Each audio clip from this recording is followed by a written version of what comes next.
Obras imperiales en suelo salvadoreño.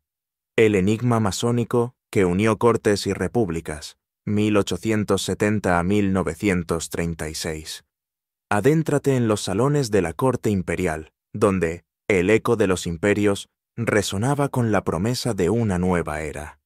Corría el año 1870, y mientras Europa se debatía entre viejas glorias y nuevas ambiciones, el continente americano, sacudido por la intervención y la consolidación de sus repúblicas, era escenario de dramas que forjarían su destino. En este tapiz de poder, intriga y resistencia, dos figuras monumentales se erguían, sus destinos entrelazados por la espada y la ideología: el archiduque de Austria, Maximiliano de Habsburgo, y el indomable benemérito de las Américas, Benito Juárez. Sus vidas, un choque de voluntades imperiales y republicanas, dejarían una huella imborrable, desatando una cascada de eventos que, décadas después, en los años previos a 1936, seguirían alimentando leyendas y misterios, incluso en las lejanas tierras de Centroamérica. Maximiliano de Habsburgo, el emperador efímero Fernando, Maximiliano José María de Habsburgo-Lorena, archiduque de Austria y hermano menor del emperador Francisco José Pinino, fue el segundo y último emperador de México. Su reinado, conocido como el Segundo Imperio Mexicano, duró apenas 3 años, de 1864 a 1867. Maximiliano llegó a México por la intervención de Napoleón III de Francia y el apoyo de los conservadores mexicanos, quienes anhelaban restaurar la monarquía en el país.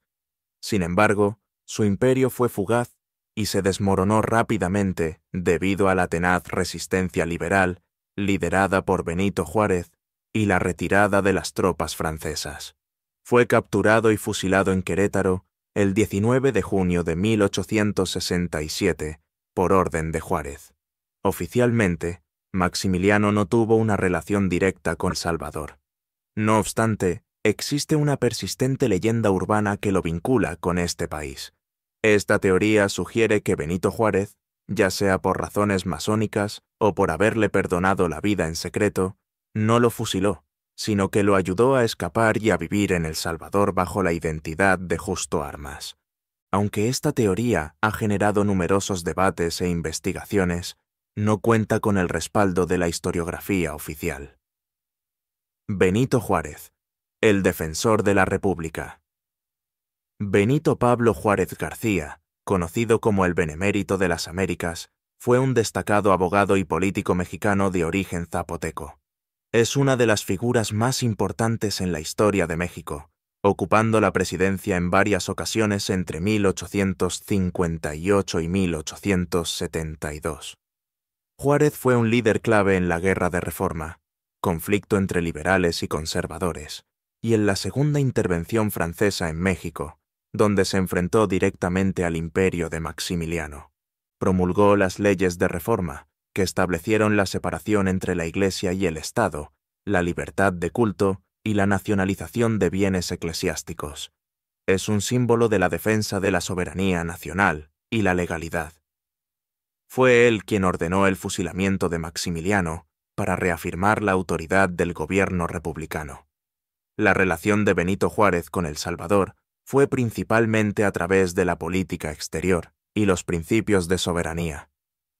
Su victoria sobre la intervención extranjera y el imperio de Maximiliano sentó un precedente importante para las naciones latinoamericanas en la defensa de su autonomía. No se registra una relación directa de Juárez con El Salvador, salvo la indirecta a través del destino de Maximiliano y la ya mencionada leyenda de Justo Armas. Justo Armas, el enigma salvadoreño. Justo Armas fue un comerciante de posible origen austriaco que vivió una vida enigmática en El Salvador. Es una figura envuelta en leyenda, principalmente por la teoría que lo identifica como el emperador Maximiliano de Habsburgo, quien supuestamente no fue fusilado.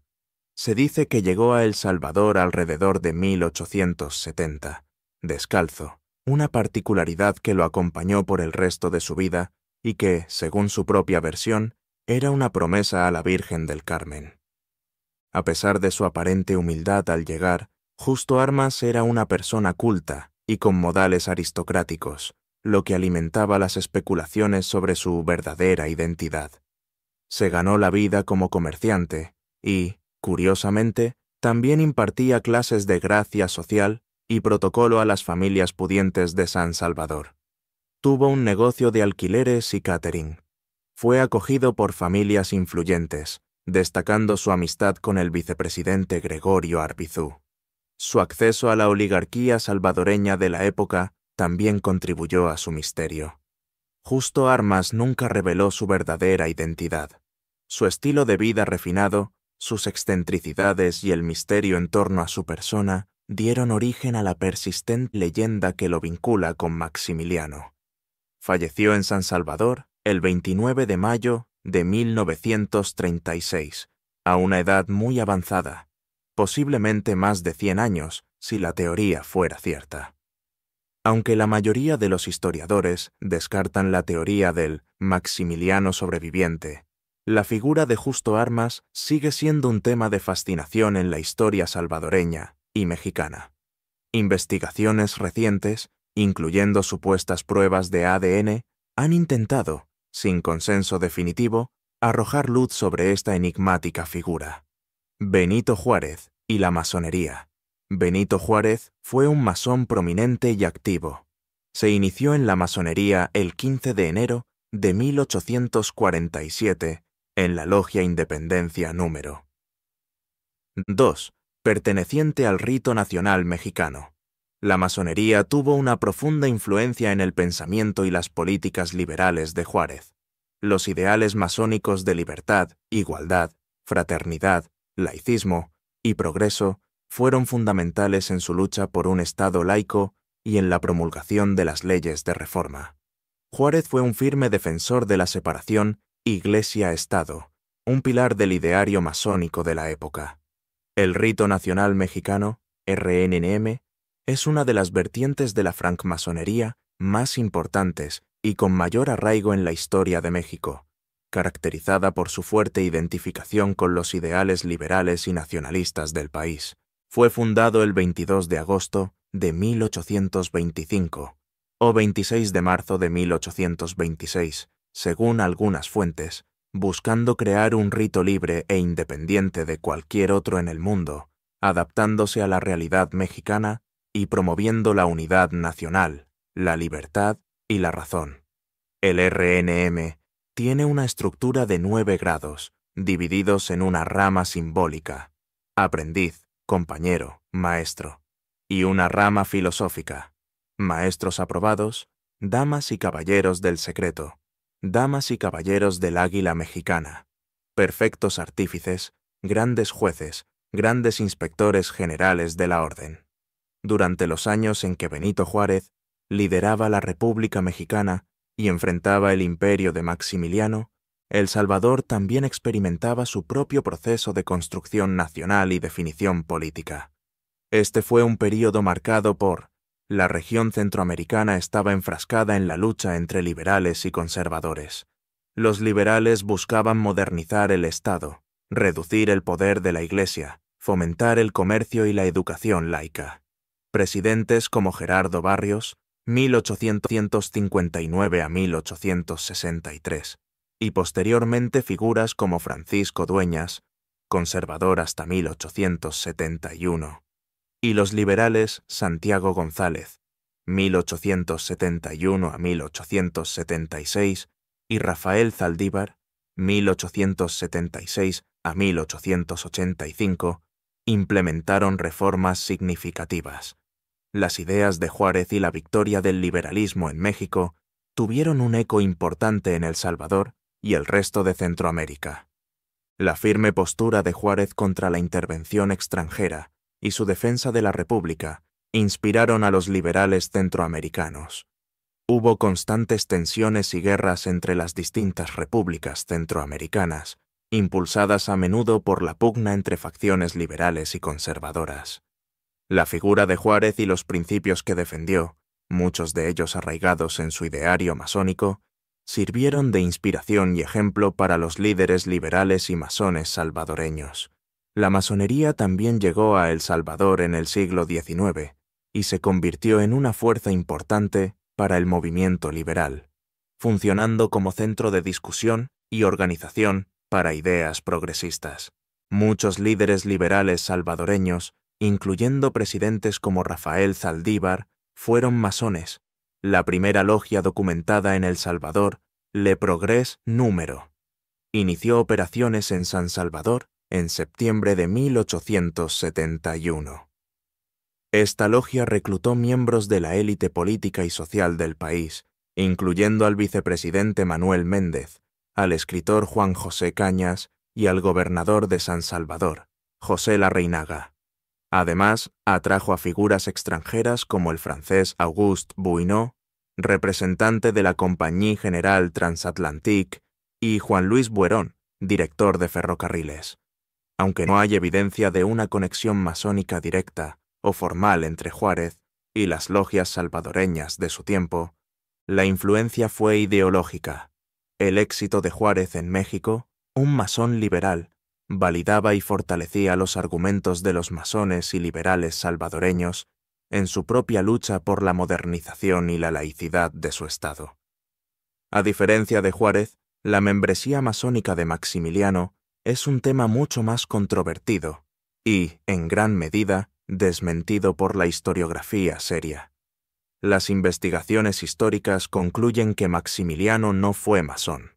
Incluso, hay registros de que declinó dirigir o pertenecer al naciente rito escocés antiguo y aceptado que se fundó en México en 1865. La idea de que Maximiliano era masón es una leyenda popular que ha persistido, a menudo asociada con rumores de que Juárez le perdonó la vida por una supuesta hermandad masónica. Sin embargo, esta premisa es incorrecta. No existía una hermandad masónica entre Maximiliano y Benito Juárez. El enfrentamiento entre Juárez y Maximiliano fue un choque frontal de ideologías políticas y de principios nacionales. Juárez representaba la república, la soberanía nacional, el liberalismo y la laicidad, luchando contra la monarquía y cualquier forma de intervención extranjera. Maximiliano representaba la monarquía y la intervención extranjera. El fusilamiento de Maximiliano no fue una traición masónica, sino la culminación de una guerra por la independencia y la forma de gobierno de México, reafirmando que México era una república soberana. Para la década de 1930, Justo Armas ya era una figura anciana y muy conocida en San Salvador, rodeada de un halo de misterio y respeto. En sus últimos años, falleció en 1936, su existencia se caracterizaba por siempre andaba descalzo, incluso por las calles empedradas de San Salvador, a pesar de vestir con elegancia. Era descrito como una persona de modales sumamente aristocráticos, culto y políglota. Se mencionaba su perfecto alemán. Daba clases de gracia social y protocolo a las familias pudientes. Se dedicó al comercio y tuvo un negocio de alquileres y catering, lo que le permitía mantenerse y estar en contacto con la élite social de la capital. Fue acogido y apreciado por familias pudientes de la época, destacando su relación con el entonces vicepresidente Gregorio Arbizu. La leyenda de su verdadera identidad como Maximiliano ya era un rumor extendido. Su avanzada edad y el hecho de que nunca revelara su pasado solo añadían más combustible a la intriga. Justo Armas murió en San Salvador el 29 de mayo de 1936, y su muerte no disipó el misterio, sino que lo consolidó, dejando tras de sí una de las leyendas más persistentes de la historia salvadoreña. El nombre Justo Armas es un elemento clave en la leyenda de Maximiliano. Según la teoría de la Operación Justo Armas, este nombre fue adoptado por Maximiliano para desaparecer y vivir una vida clandestina en El Salvador. Justo podría aludir a una supuesta justicia divina o masónica que le permitió vivir, o a la rectitud con la que llevaría su nueva vida. También podría ser un indicio de la justicia del acto de Juárez de perdonarle la vida. Armas. Es el apellido más especulativo. Algunos sugieren un guiño simbólico a su pasado militar. Otra interpretación lo vincula a la supuesta Operación Justo Armas para su escape. También se sugiere que pudo haberse vinculado con una familia de armas en Tampico. La realidad es que el origen del nombre Justo Armas es parte del enigma. No hay una explicación definitiva y verificable de por qué eligió o le fue asignado ese nombre. La llegada de Justo Armas a El Salvador, alrededor de 1870 a 1872, es uno de los puntos que más alimentan el misterio en torno a su persona. Resulta sumamente inusual que un náufrago, que llegó descalzo y sin pertenencias, fuera recibido y amparado por figuras de la talla del doctor Gregorio Arbizú, Metapán, El Salvador, 1 de mayo de 1823, San Salvador, El Salvador, 10 de diciembre de 1872, fue un político salvadoreño que se desempeñó como vicepresidente y canciller del gobierno conservador de Francisco Dueñas Díaz. Francisco Dueñas Díaz, San Salvador, El Salvador, 3 de diciembre de 1810. San Francisco, Estados Unidos, 4 de marzo de 1884. Fue un influyente político salvadoreño y líder del Partido Conservador. La notable acogida de Justo Armas por parte de estas prominentes figuras políticas es, sin duda, la pieza angular del rompecabezas que hace tan atractiva la leyenda de Maximiliano. Demuestra que su presencia en El Salvador no fue la de un migrante común, sino la de alguien con un pasado o una misión que le valieron un trato privilegiado y enigmático. Gregorio Arbizú. Conexión en la élite y la masonería.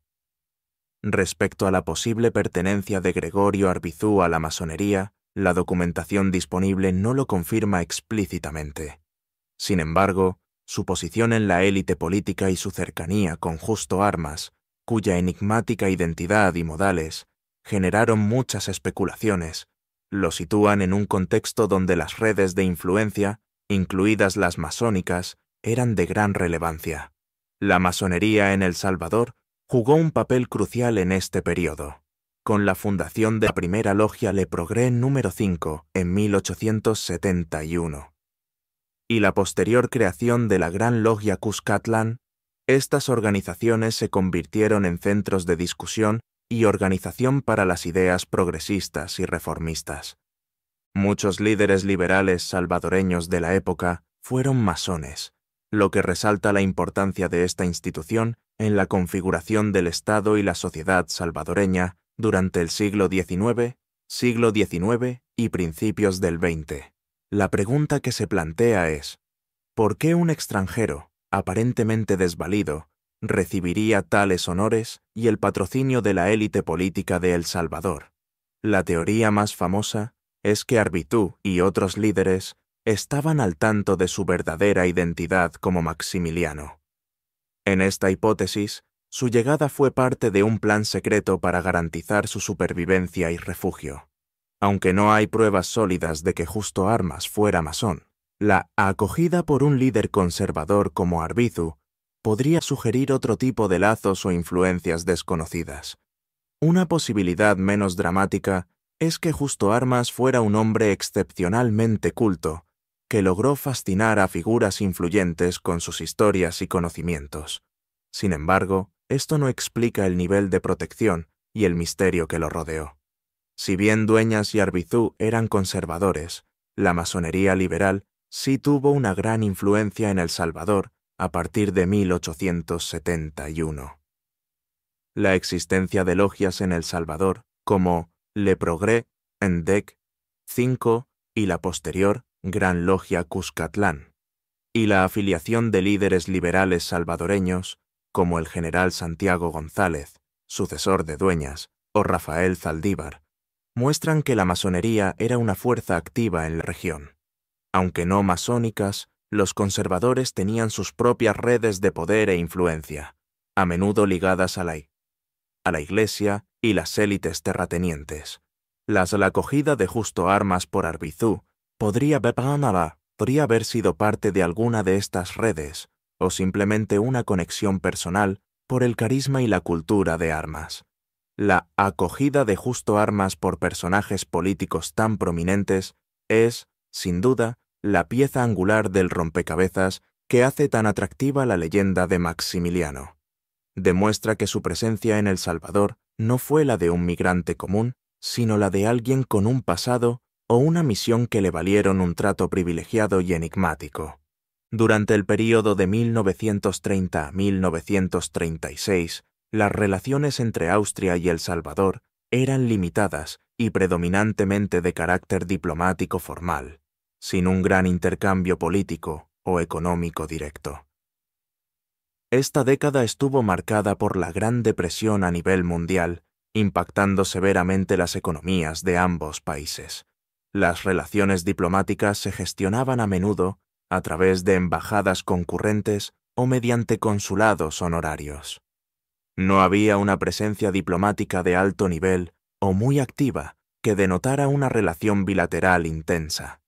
La gran distancia geográfica y el hecho de que ambos países tenían sus prioridades y problemas internos significaban que el intercambio bilateral era mínimo y no estratégico. La idea de que la Casa de Habsburgo mantuviera conocimiento o contacto con Justo Armas en El Salvador en la década de 1930 es parte de la leyenda. Las relaciones entre Austria y El Salvador en ese periodo eran formales pero de bajo perfil, sin lazos que sugirieran una conexión especial que pudiera haber facilitado un conocimiento directo de la vida del enigmático comerciante. El crepúsculo del siglo XIX y el amanecer del XX fueron testigos de dramas épicos que moldearon naciones, y en sus sombras, las hermandades masónicas tejieron sus propias redes de influencia, a menudo invisibles, pero poderosas. Mientras la Europa imperial se aferraba a sus glorias pasadas y la joven República Mexicana consolidaba su soberanía con sangre y fuego, en la distante pero vital Centroamérica se fraguaban destinos envueltos en leyenda. Imagina por un instante la corte de Maximiliano de Habsburgo, un sueño imperial en tierras mexicanas, nacido de la intervención extranjera. Al otro lado de la balanza, la férrea voluntad de Benito Juárez, el masón liberal, cuyo espíritu indomable se alzó en defensa de la soberanía. Sus vidas, un choque de titanes, definieron una era. La historia oficial sentencia el fusilamiento de Maximiliano, un acto de reafirmación republicana que resonó en todo el continente. Sin embargo, el destino, o quizás una intriga de alcances insospechados, nos transportan a los caminos polvorientos de El Salvador. Aquí, en un rincón de la América Central, emerge la enigmática figura de Justo Armas. ¿Quién era este hombre de modales aristocráticos que llegó descalzo y fue acogido por la más alta élite salvadoreña? Aquí es donde el relato histórico se funde con la leyenda, donde las líneas entre la realidad y el mito se difuminan en el humo de viejos cigarros y el susurro de secretos a la luz de las velas. Aunque la historia no confirme que Francisco Dueñas Díaz, líder conservador, y sus allegados como el doctor Gregorio Arbizú fueran masones, es innegable que las redes de poder y las influencias ocultas operaban en las altas esferas. La masonería, en aquel entonces, era un motor de progreso, un crisol de ideas liberales que, si bien abiertamente opuestas a los conservadores, no estaban exentas de complejidades y posibles conexiones secretas, al margen de las disputas políticas abiertas. Podría ser que, más allá de las ideologías declaradas, existiera una conexión más profunda, un entendimiento entre ciertas hermandades o círculos de influencia que trascendiera las etiquetas de liberal o conservador. Fue Justo Armas el eslabón perdido, la prueba de que un pacto silencioso, una mano extendida en la oscuridad, salvó al emperador de su trágico final. ¿Acaso las logias, tanto las que abogaban por la República como las que mantenían viejas lealtades, tejieron una red de protección para una figura tan simbólica? La llegada de Justo Armas a El Salvador Su vida enigmática y su muerte en 1936, casi 7 décadas después del fusilamiento de Maximiliano, mantienen viva la llama de esta fascinante posibilidad. Un velo de misterio se cierne sobre la historia, invitándonos a mirar más allá de los hechos conocidos y a considerar la intrincada danza de las sociedades secretas en la forja de la historia. Si este viaje por las cortes imperiales, las repúblicas nacientes y las sombras de las hermandades te ha cautivado, te invitamos a seguir explorando con nosotros. Dale me gusta a este video, suscríbete al canal y activa la campanita para no perderte nuestras próximas inmersiones en los misterios de la historia. Tu apoyo nos permite seguir desenterrando estas historias épicas.